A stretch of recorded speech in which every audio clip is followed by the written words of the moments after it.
सुप्रभात बच्चों, कैसे हैं आप सभी। आशा करती हूँ कि आप सभी अपने अपने घरों में ठीक से होंगे, अपना सारा काम सही समय पे करते हैं ना। आज की हम अपनी क्लास स्टार्ट करते हैं। आज मैंने प्रश्न वैसे ही लिखे हैं जैसा कि आप लोगों से प्रश्न पत्र में पूछे जाते हैं, तभी ये क्वेश्चन जो है ना थोड़ा सा ट्विस्ट करके पूछा जाता है। तो बी सीरियसली, ध्यान से आप देखिएगा कि हमको प्रश्न का कौन सा हिस्सा पकड़ना है। चाहे जो भी क्वेश्चन पूछा जाए तो हमको एक चीज पकड़ लेनी है और अब आइडेंटिफाई करके अपना आंसर लिख देना है। प्रश्न हम पढ़ते हैं, शाला स्थानांतरण पत्र लिखो। एक प्रश्न तो ये हो गया। दूसरा प्रश्न इस तरह से भी पूछा जा सकता है, आप अपने प्रधानाचार्य जी को शाला स्थानांतरण हेतु आवेदन पत्र लिखिए। तो चलिए, अभी इसमें कुछ अंतर समझ में आ रहा है आपको? पढ़िए जरा। इसमें सीधा लिखा है शाला स्थानांतरण पत्र लिखो और दूसरे में प्रधानाचार्य जी को। आया समझ में कौन सा अंतर है? अगर आपको ये शाला स्थानांतरण पत्र लिखने के लिए दिया जाता है, केवल एक छोटा सा शॉर्ट में शाला स्थानांतरण पत्र लिखो, या फिर आप लोगों को बोला जाता है कि 3 दिन की छुट्टी के लिए आवेदन पत्र लिखो, ठीक है, तो आपको सबसे पहले क्या आइडेंटिफाई करना है कि ये पत्र हम किसको लिख रहे हैं। हमने पढ़ा था ना, लेटर कितने प्रकार के होते हैं? 2 प्रकार के। कौन कौन से? फॉर्मल लेटर और इनफॉर्मल लेटर। फॉर्मल मीन्स औपचारिक पत्र और इनफॉर्मल लेटर मीन्स अनौपचारिक पत्र।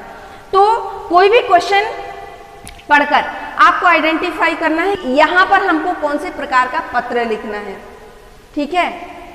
तो थोड़ा सा रिमाइंड करते हैं। औपचारिक पत्र जो हम किसी भी सरकारी या गैर सरकारी संस्थानों के पदाधिकारियों को लिखते हैं।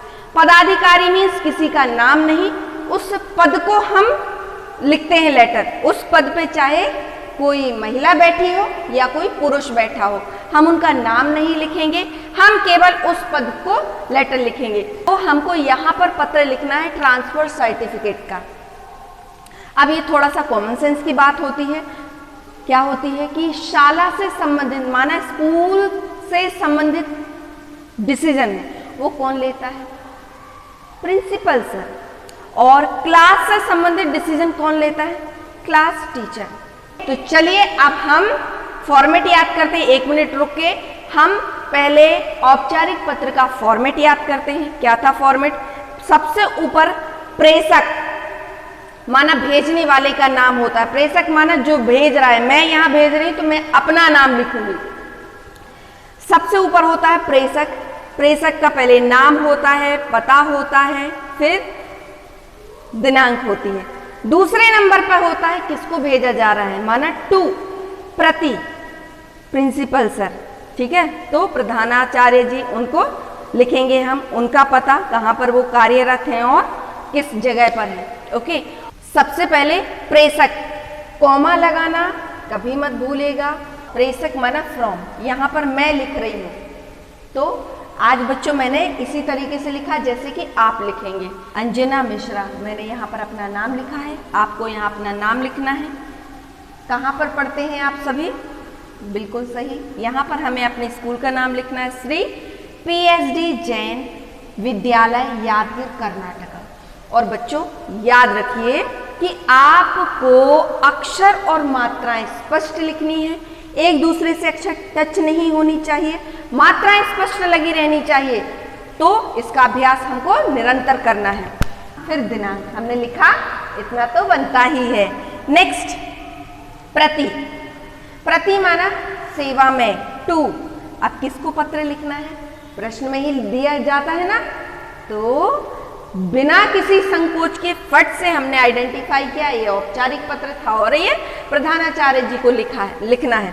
तो श्रीमान प्रधानाचार्य जी, यहाँ पर क्या हम उनका नाम लिखेंगे?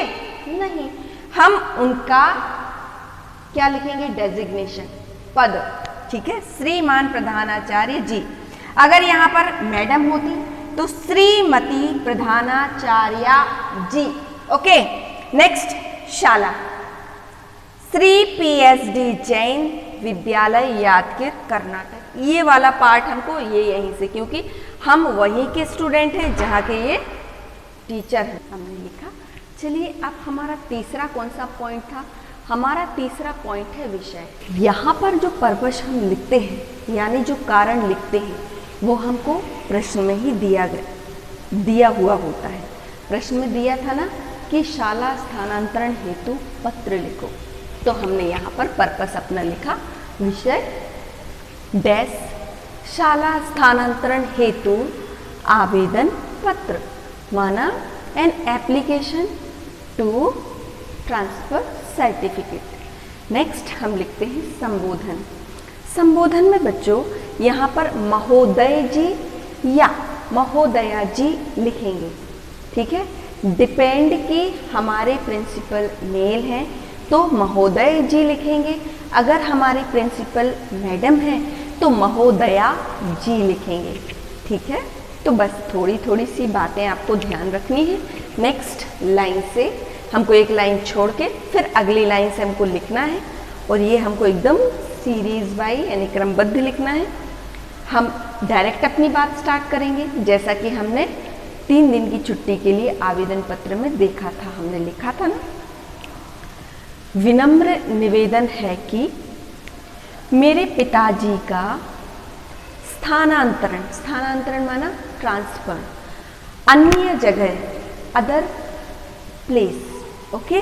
या तो ये लिख सकते हैं या फिर आपको देना हो तो आप उस जगह का नाम भी लिख के दे सकते हैं कि गुलबर्गा में हो गया है, ठीक है। इसलिए अब मैं यहाँ अपनी पढ़ाई कंटिन्यू नहीं रख सकता या जारी नहीं रख सकता या नहीं रख सकती हूँ, ठीक है। तो यहाँ पर चूंकि मैं लड़की हूँ, मैं लिख रही हूँ, तो मैं अपने आप को टी करके प्रोनाउंस करूँगी, तो इसलिए अब यहाँ मैं अपनी पढ़ाई जारी नहीं रख सकती हूँ। कृपया मेरी परिस्थिति समझते हुए please understand my situation, okay. जल्दी से मेरा शाला स्थानांतरण पत्र देने का कष्ट करें, means as soon as possible please issue me my transfer certificate, ऐसा लिखते हैं ना। तो बस जस्ट हमको वैसा हिंदी में लिखना है और धन्यवाद के साथ हमें अपनी बात पूरी करना है। नीचे भवदीय या फिर हम आपका आज्ञाकारी शिष्य या शिष्या, तो मैं चूंकि एक लड़की हूँ तो अपने आप को लिखूंगी शिष्या। यहाँ पर अंजना मिश्रा, इस तरीके से अपना नाम लिखते हुए लेटर कंप्लीट करती हूँ, ठीक है। तो बच्चों आशा करती हूँ कि आज की क्लास आपको समझ में आई होगी, और यदि किसी भी प्रकार का डाउट हो या कोई अन्य प्रकार की हेल्प हो तो प्लीज़ मुझे किसी भी माध्यम से आप संपर्क कीजिए। मैं हमेशा आपकी सेवा में हाजिर हूँ। मिलते हैं हम फिर अगले वीडियो में, तब तक के लिए नमस्कार।